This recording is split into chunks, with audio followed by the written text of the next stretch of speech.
कितना भारी कारीगर है। जितने भी देश के अंदर विद्वान महापुरुष हैं सबके विचार अलग हैं। बोलो सबसे दरबार की। कितना बड़ा कारीगर है। हमारे पास अपने जीवन के, अपने अनुभव के, अपनी भक्ति के, गुरु कृपा के, देव कृपा के विचार हैं जो आप लोगों के चरणों में समर्पित करते हैं, तो वो विचार किसी और के पास नहीं मिलेंगे, क्योंकि हर एक का अपना अनुभव है, हर एक भक्तों का अपना अनुभव है, अपना तजुर्बा, अपना कोर्स है। उसके पास जो विचार प्रकट होते हैं वो सामने करते हैं। देखो हम तो एक सामान्य एक छोटे से भगत हैं, हम तो दाल रोटी खावा भगवान के गुण गावा। हम तो एक सामान्य छोटे से भगत हैं, दाल रोटी खावा और भगवान के गुण गावा। बोलो सच्चे दरबार की जय। अपने अपने गुरुदेव भगवान की जय। तो विद्वान महापुरुष होते हैं ना, जो छत्तीस बिरादरी का कोई भी विद्वान महापुरुष है, सबके पास अलग विचार मिलेंगे। इसमें कितने आते हैं टीवी पे, मोबाइल में आप खोल के देखो, सबके विचार अलग मिलेंगे। आपने हमारे अलग मिलेंगे। हमारे पास जो विचार हैं वो किसी और के पास नहीं मिलेंगे, क्योंकि वो हमारे अपनी तपस्या के हैं, अपनी मेहनत के, अपनी कोर्स किया, अपना मेहनत की हमने, अपने गुरु की कृपा से, अपने देवों की कृपा से हमने वो चीज़ पाई है। तो वो विचार और किसी के पास नहीं मिलने वाले। बोलो सच्चे दरबार की। उनके पास जो विचार वो हमारे पास नहीं है। सबके पास अलग चीज़ है सबके पास अलग चीज़ है। अपनी अपनी जगह सभी, अपनी अपनी जगह सभी परिपूर्ण है। कोई छोटा बड़ा नहीं, सभी हम एक भगवान के नूर हैं, परमात्मा की आत्मा हाँ। कोई छोटा बड़ा नहीं होता, हम सभी एक भगवान की आत्मा हाँ। अपनी मंजिल एक है।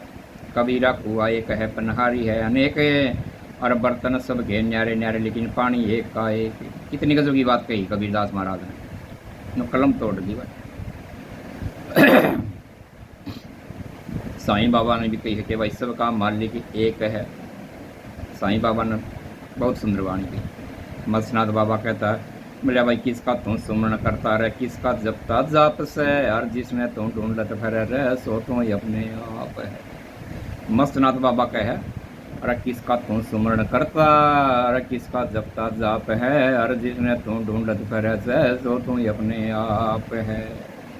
तो मत्स्यनाथ बाबा कहता भाई अपने आप को पहचानो। जब तक अपने आप को नहीं पहचान लोगे, जीवन में आगे रास्ता मिलने वाला नहीं। बाबा मत्स्यनाथ महाराज कहते हैं भाई अपने आप को पहचानो।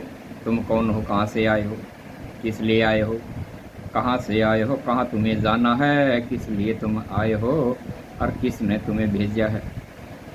बाबा मत्स्यनाथ महाराज कहता है भाई अपने आप को पहचानो, तू ही खुद ही खुदा है। मत्स्यनाथ बाबा ने भाई साड़ा पाट दिया। बाबा मत्स्यनाथ महाराज कहते हैं बोरवाड़ा बाबा मत्स्यनाथ राष्ट्र विश्व बाबा, बोले भाई किसका तू सुमरण करता रहे, किसका जपता जाप से, और जिसने तू ढूंढत फिरे से, सो तू अपने आप है। अपने आप में है वो ढूंढ सका था ढूंढ लिए। इंसान के हृदय के मंदिर में बैठे है वो, अगर ढूंढ सका था ढूंढ लिए, लेकिन अंदर जाने का रास्ता कौन बताएगा। अंदर जाने का रास्ता कौन बताएगा। पूरा सतगुरु सेवता अंदर प्रगटेया, पर मनसा वाचा कर्मणार वही मिटे जन्म के पाप। बोलो सबसे दरबार की जय। पूरा सतगुरु सेवता अंदर प्रगटेया, पर मनसा वाचा कर्मणार मिटे जन्म के पाप। पूरा सतगुरु मिल जाता ना जिस इंसान को, उसका तो देखो भाग्य खुल गया भाई। पूर्णमासी की तरह, चंद्रमा की तरह उसका भाग्य खुल गया। अध खबड़ा होना, जिस तरह कहते हैं भाई लोभी गुरु लालची चेला, दोनों नरक में ठेलम ठेला। लोभी गुरु लालची चेला, दोनों नरक में ठेलम ठेला। केवल पैसा कमाने वाले, देखो पूरा मानने की बात नहीं, पैसा कमाने वाले हजारों मिल जाएंगे अपने जीवन में, लेकिन जब पूरा हुआ ना वो पैसा नहीं मिलता। आज तक नदियाँ, कितने पशु पक्षी जीव जंतु नदियाँ बहती हैं, गंगा मैया, किसी ने पैसा मांगा गंगा मैया ने, भाई इतनी कावड़ के पानी तुम भर कर लाए हो, कितना टन पानी आ लिया गंगा मैया से। कोई एक लोटा, कोई 3 टोकनी, कोई 4 टोकनी, कोई पूरी टंकी भर लिया हुआ है बग्गी में धर के। गंगा मैया ने कभी बोला है।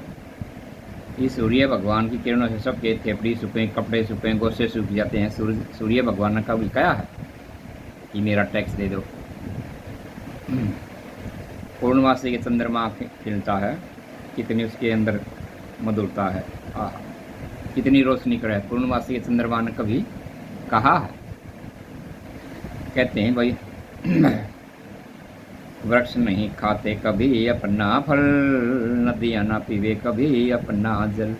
वृक्ष नहीं खाते कभी अपना फल, नदियाँ ना पीवे कभी अपना जल।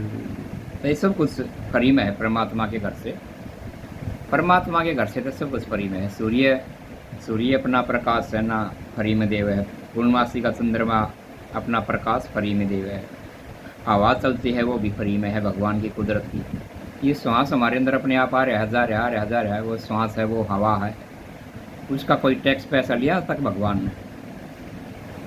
तो इसी तरह नदियाँ ना पीवे कभी अपना जल, वृक्ष नहीं खाते कभी अपना फल। उसके घर में सब कुछ फ्री, भंडार भरे कभी खाली नहीं होते परमात्मा के घर में। ये जंगल बियाबान में कितने पशु पक्षी जीव जंतु रहे, हम गोरी गिर का हुआ, कोई तो पेट भरे, कोई न कोई माध्यम बनता है, कारण बनता है, कोई तो पेट भरा है। बोलो सच्चे दरबार की। अपने अपने गुरुदेव भगवान। कल सवेरे 5 बजे लड़का घूमने लिए जा रहा था, तो कहने लगा पापा एक जहाँ कबूतर नरे बैठे लेकिन दाना नहीं। तो कहने लगा इतने में फिर फ़ोन आया 2 मिनट में, कहने लगा पापा एक आदमी कट्टा भर के ले आया और एक कट्टा भर के ले आया, वो पक्षियों को दाना डाल लगा। बोलो सच्चे दरबार की। मैंने कहा भाई 15 का 20 का जब भी घूमने जाओ एक दलिया का दाना ले जा रहा हो, वहाँ पर डाल लो। नित्य ने एक अपना जेब में रखा एक दलिया का पैकेट खाली क्यों गया? जितनी आपकी आज साल उतना ले जाओ, एक छोटा दलिया का पैकेट जितना भी पाइया का आधा किलो का अपनी जेब में रखा, जब भी घूमने जाओ जहाँ पर पक्षी बैठे वहाँ डालो। कहने लगा एक भी दाना नहीं पड़ा और कबूतर इतने बैठे हैं। फिर 5 मिनट पीछे फ़ोन आया, 5-10 मिनट पीछे फिर फ़ोन आया, कहने लगे पापा एक कट्टा भर के एक आदमी ले आया उसका ना गेहूँ के दड़िए का, पक्षियों के लिए दाना दड़िया लिया है, वो एक कट्टा भर के कोई लिया, एक भी दाना नहीं पड़ता।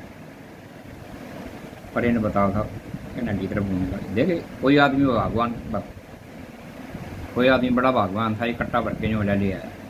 तो धर्म कर्म की जड़ हरी होती है। जितनी भी आपकी घर की आस्था है ना, देखिए भूखे प्यासे जीव जंतु पशु पक्षियों देना चाहिए। मैं तो सबसे हाथ जोड़कर नम्र निवेदन करूं, प्रार्थना करूं और अपना समझ के कहता हूं, बाहर का कौन मानना भाई? आप मेरे अपने हो, अपने से मेरे से जुड़े हो 4 साल से अपना करके कहा जाए, बाहर का कोई गैर आदमी बात न मानना है। तो देखो भूखे प्यासे जीव जंतु, ये डोगी हैं, चींटी नाल को भी, डोगियों को भी, गाय को भी, कुत्ते को भी, ये बेजुबान है, बेसहारा हैं, ये बोल नहीं सकते कि हमारे को भूख लग रही है, घर की तरफ लखाए जा, तो इनको देना चाहिए।